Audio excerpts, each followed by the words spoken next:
Ruud, case number 1746 CR02630. Appearing for the state is Mr. Gillibrand and Mr. Goodwin.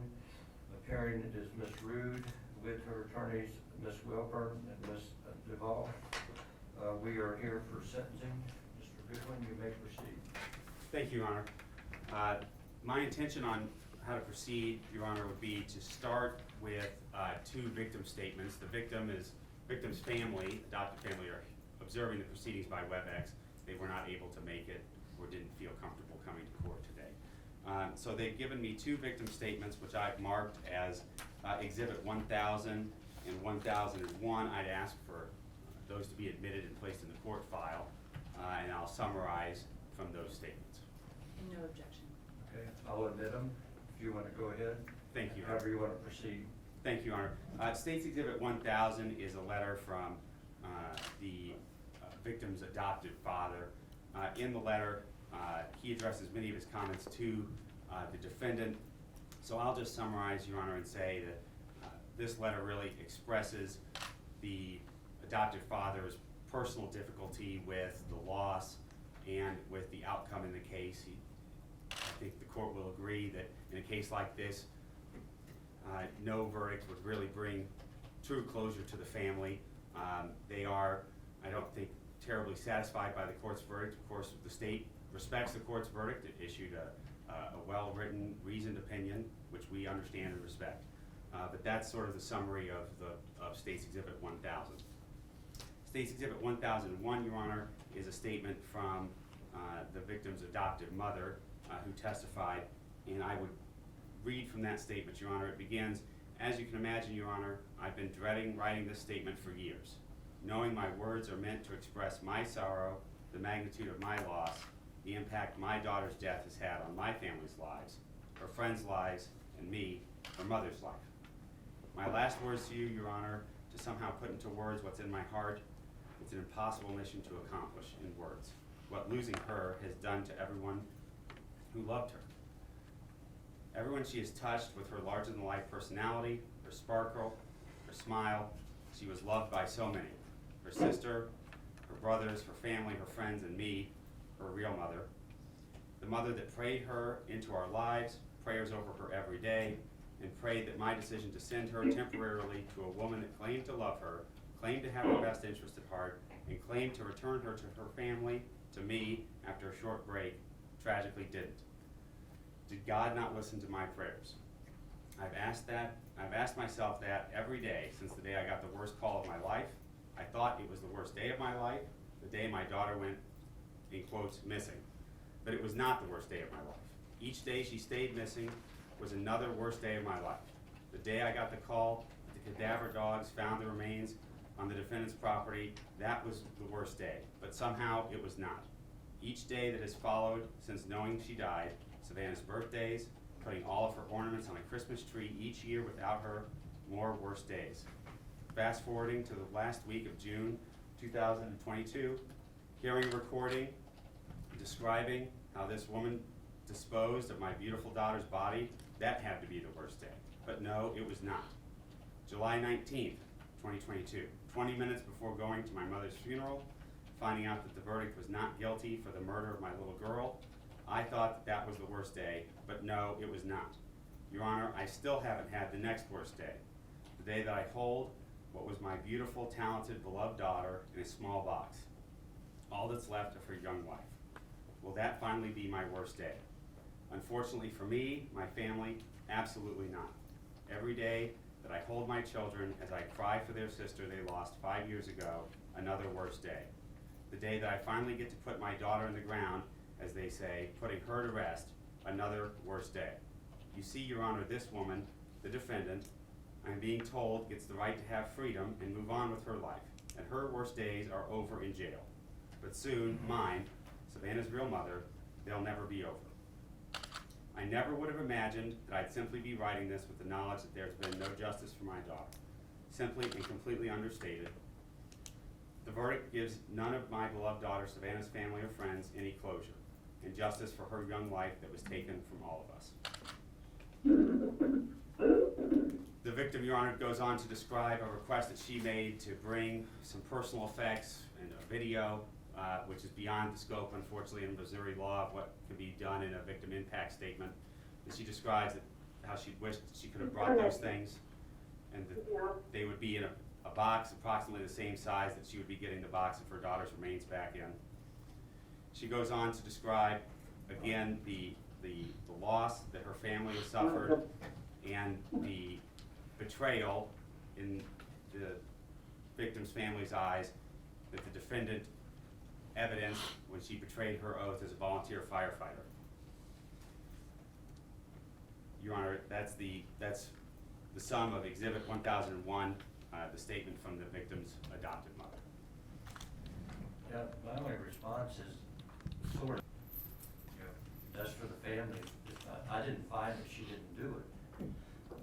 Or I'm just saying that it was not a verdict of innocence. It was a verdict of not enough evidence to find her guilty. I understand, Your Honor. Yes. Okay, go ahead. So, Your Honor, as the court mentioned, the court's verdict is for a guilty on the last count, abandonment of a corpse.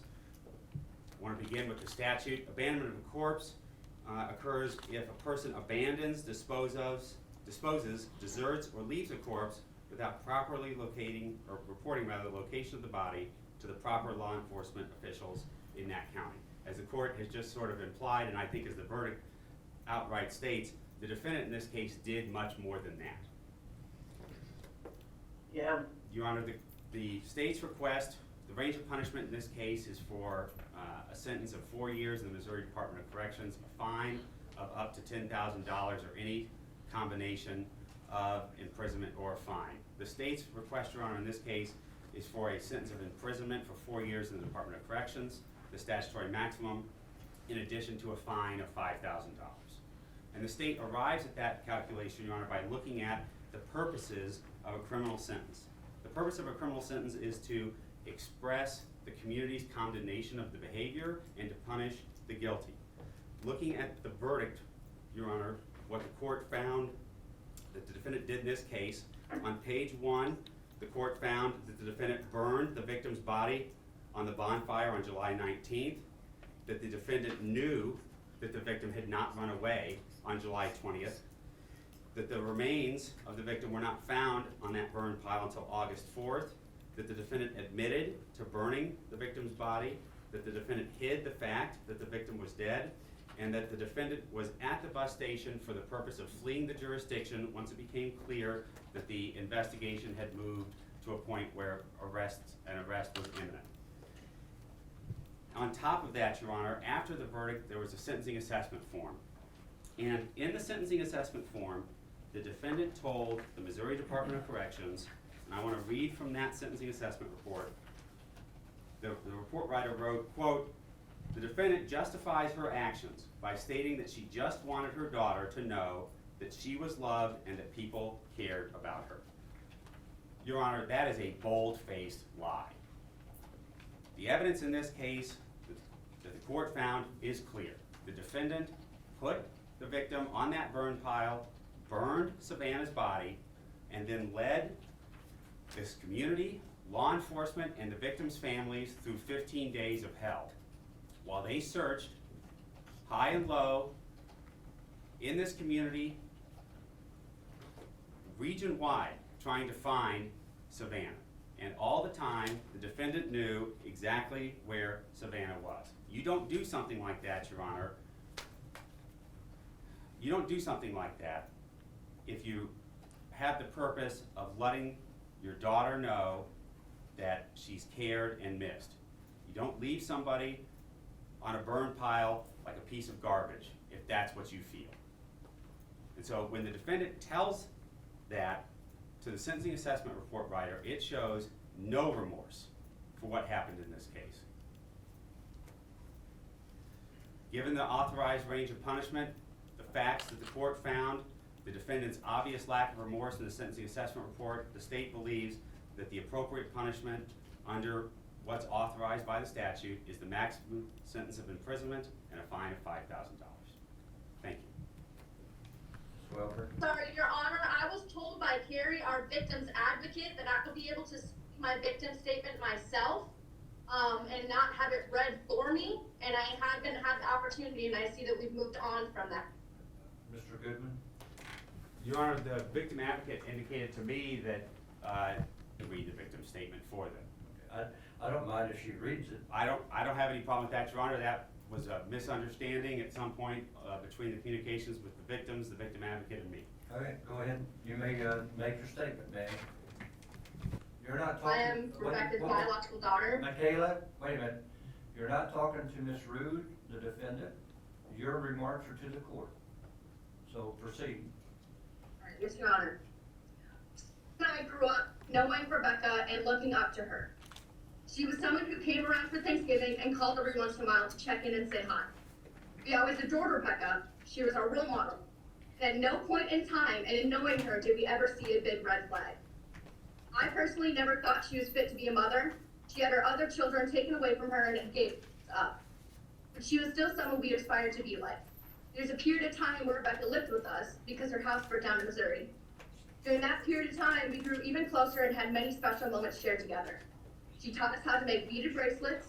We went on a trip to Minneapolis. Rebecca instilled in our heads that Savannah and I have each other. And even though no one suspected anything, there's still hesitation on our side in sending Savannah away. Savannah was difficult, I do remember that well. She was hard to get along with, and her and I fought often. Did I really think Savannah was going to kill herself? When Savannah cut, they barely left scars. She never actually attempted suicide. She never tried to end her life. She never really wanted to die. She was crying out for help.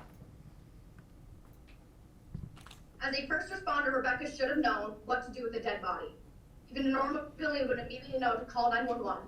I personally do not think an innocent people skip the easiest option, which is calling the authorities, and drag a dead body and burn it, especially not a child.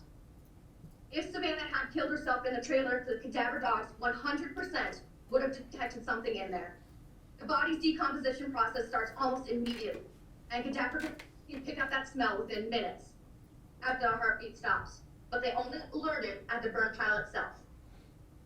After the fire where Savannah and Rebecca had gotten burned, only Rebecca was treated, yet she was adamant that Savannah had the same severity of burns. And that's why she went into town medication, she said, for both her and Savannah. As a mother, as a human being, her first concern should have been Savannah, yet no one was allowed near the trailer. No one could check on Savannah to make sure her burns were treated properly. I remember 5 years ago when all this happened, there was conversation about lye. I remember there was traces of lye in the burn pile, and I knew after research was done, lye can be used to speed up the decomposition process. It was ruled out as evidence, as it was there to make soap that Savannah and Rebecca had made homemade, but I personally don't believe that. Originally, I also remember that there's incriminating content on Rebecca's computer that was also not allowed to be used as evidence. Don't know. Another thing that doesn't make sense to me, Robert Pete took the stand during the trial. Okay, wait a minute. Whoa. He testified. Ms. Michaela, we're not gonna retry this. You're making a statement as a victim. I'm not gonna, there's no use. I'm making my statement as Your Honor, and this is something that I need to get out after my sister was murdered in cold blood. And I do understand your verdict was that it was a suicide and that she is guilty only of improper disposal of the body, but this is something that I've needed to get out for 5 years. Well, you rehashing the trial is not what part of the sentencing is about. How much longer do you have on your statement? I'm over halfway done. Okay, go ahead.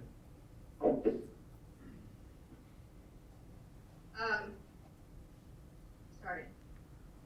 In my opinion, it would have been a huge indicator about a husband testifying against his wife with no hesitation. Whenever inmates tested testimonies, they're usually thrown away and ruled out as unreliable resources. These women were living together for extended periods of time. Topics were eventually going to turn on why they were in. Each witness told a key part of the story, all lining up on what happened, and the third witness eventually ended up telling the entire story of Rebecca. We waited 5 years for this trial, trying to continue to heal and to live, as the date got pushed back 10 times. It finally happens, and my sister's death was ruled a suicide. Robert Pete's June trial was August 19th. His trial wasn't said and done though, and I don't understand how his trial can still be on for a murder and a suicide case. I know in my heart what happened, the entire family does, and the whole world does. Looking on social media on this case, everyone thinks this ruling is bullshit. No one believes Savannah killed herself, and Rebecca knows what she did. I was hoping she would brought in the cell for the rest of her life, getting special treatment from fellow inmates when they found out she murdered a child. A helpless, innocent child. Rebecca knows what she's done. She's going to wake up every single day knowing she's taken someone's life. She's going to toss and turn at night thinking about what she's done, hopefully regretting it. I hope she remembers the fear in Savannah's eyes she's burned. I want Rebecca to know that after Savannah's death, I was broken. I tried to kill myself on several occasions, and I succeeded on several occasions. And I can't help think that she wouldn't care either way. I apologize, she. But now, years later, I've dealt with the pain and trauma. I'm a stronger person than I ever was, and I will never stop fighting for my life, and I'll continue living for Savannah. Rebecca was the one that told Savannah and I to keep fighting for each other because no one else would. I will always continue to fight for justice for Savannah. I will until the day I die. She kills Savannah's physical body, but she lives on inside me with her fury. It's absolutely fair about this ruling, and I completely disagree with this decision. Okay, Mr. Goodwin, are you finished? Yes, Your Honor. Since she brought it up, I will announce that the state has dismissed the Pete case. There will be no trial in that case, so, Ms. Wilburn?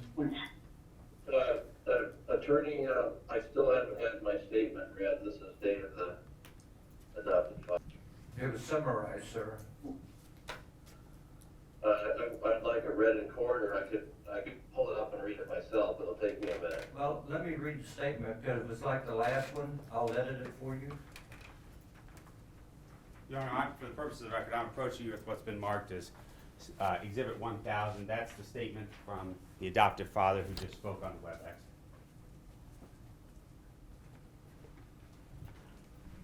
Well, that's basically what you said.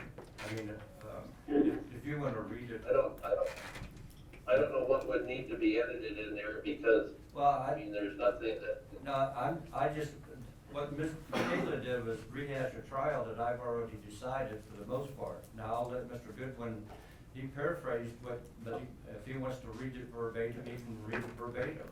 thank you. Okay, thank you. States Exhibit 1000, you may be free in one sense, but you will never be free in your mind. You will have to live the rest of your life knowing that you caused the death of Savannah, an amazing, precious angel that did not deserve the things you did to her. Romans 12:19 says, do not take revenge, my dear friends, but leave room for God's wrath, for it is written, it is mine to avenge, I will repay, says the Lord. I believe this will be the day, and I believe in the Lord's promises. Leviticus 24:17 says, anyone who takes the life of a human being is to be put to death. Your day of judgment, true judgment, and justice will come. From David and Vicky. Okay. Anybody else want to say anything?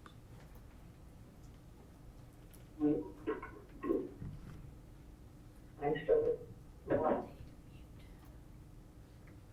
and I think the court paid because it was 12 months Can you mute him, Julie? clinical visit. The only one that's not muted is Vicky. And Your Honor, there were just a few things I wanted to note. One would be in the sentencing assessment report. I realize that the offender's version is rather brief, but I did want to let the court know that the way that this sentencing assessment report was conducted by probation and parole was that probation and parole was remote someplace, perhaps in their office, and this was in the pod where Ms. Ruud, the jail pod where she was residing, and it was in open. Anyone could hear what she was saying. And so I did want the court to be aware of the circumstances and maybe why the sentencing assessment report is rather bare. I realize the state's asking for the maximum 4 years and is also requesting a $5,000 fine. I did just want to note, and I would argue against a fine being imposed on Ms. Ruud, for the simple fact she has been incarcerated for a little bit over 5 years, which is in excess of the maximum authorized by law, and certainly I would like the court to consider that in lieu of a fine. And of course, having been incarcerated for 5 years, she's certainly indigent indigent at this point and would not have the means to repay that. I believe that the court did assess costs against her as well. And so I would simply ask the court to take that into consideration. But largely, the court found her guilty of Class E felony. The maximum is 4 years. She has served in excess of that. And I would just request that the court sentence her to 4 years, and of course, by operation of law, she would get credit for the time that she has already served. So, is there anything else you'd like to say?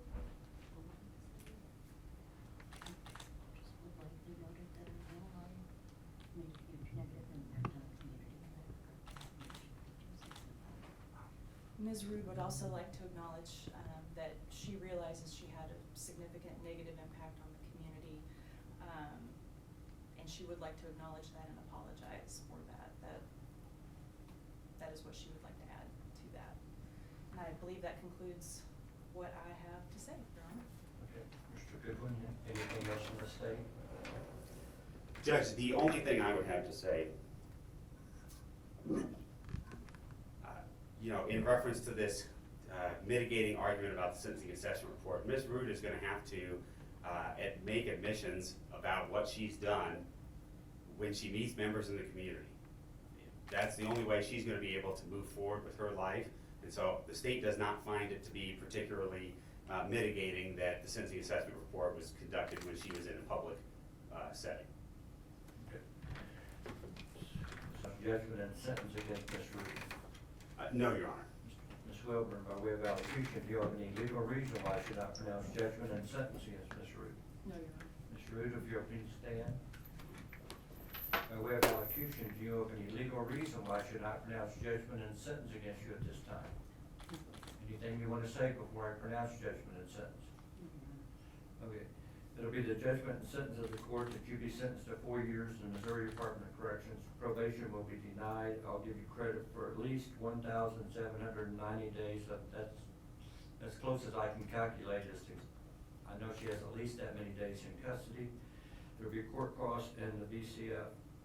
Now, as to the fine, I am going to impose a $5,000 fine, and here's why.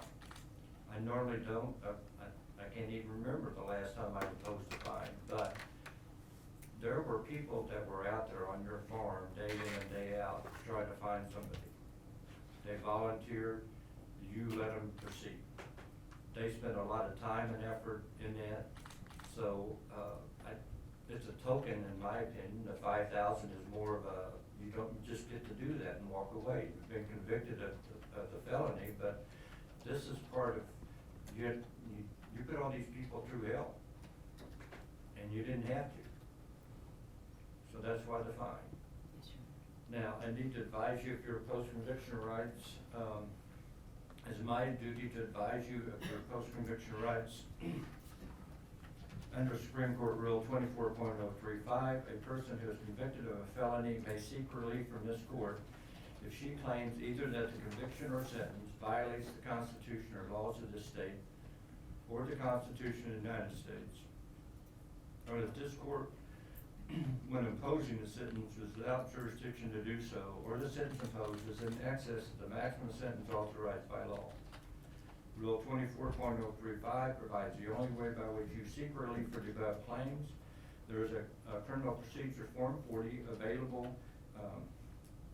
for your use in filing this motion. That form is available. Do everything you asked them to do before you went to trial. Yes, Your Honor. Did you tell them not to do something and they went ahead and did it anyway? No, Your Honor. In any way, shape, or form, did they force you to go to trial in this case? No. Did they do anything to try to coerce you into anything that you didn't want to do? No, Your Honor. Are you completely satisfied with them as your attorneys? Yes, Your Honor. The court finds probable cause to believe you're providing effective assistance of counsel. Mr. Goodwin, I think you had at least one motion. I do, Your Honor. I have 2 matters for the court. The first matter is I filed a motion for the court to get the victim's remains. If the court's inclined to grant that motion, which I would request the court grant, I can prepare a proposed order for the court's signature. I will grant that. Thank you, Your Honor. And then the second issue for the court is that the court needs to enter, I believe, an order directed to the Taney County Circuit Clerk's Office directing them to pay the witness fees. The statute provides that the clerk's office is supposed to pay the fees, and from what I understand, the clerk's office is not perhaps used to encountering that, and I think a court order to that effect would facilitate that process. I will order the witness fees. No, Your Honor, I'll prepare that the order for the court signature and file that through CaseNet. Okay, if you would have put them in one order for the two requests. Ms. Welborn, anything else on the record? No, Your Honor. Okay, let's go off the record. Thank you, Your Honor.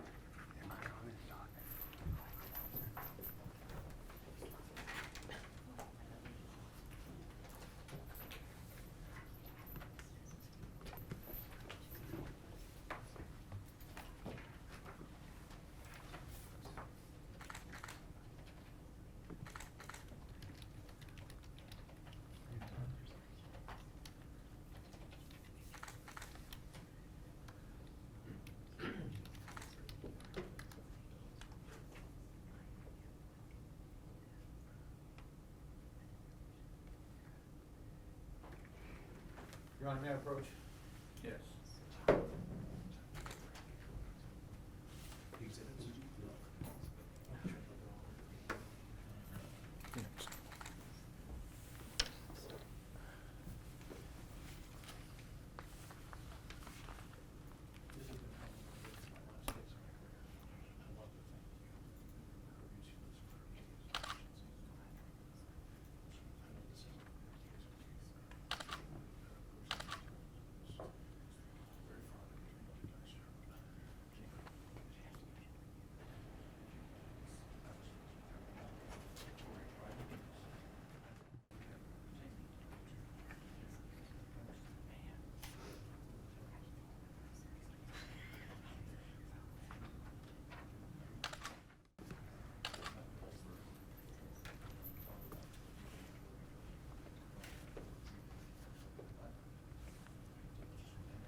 Your Honor, can I approach?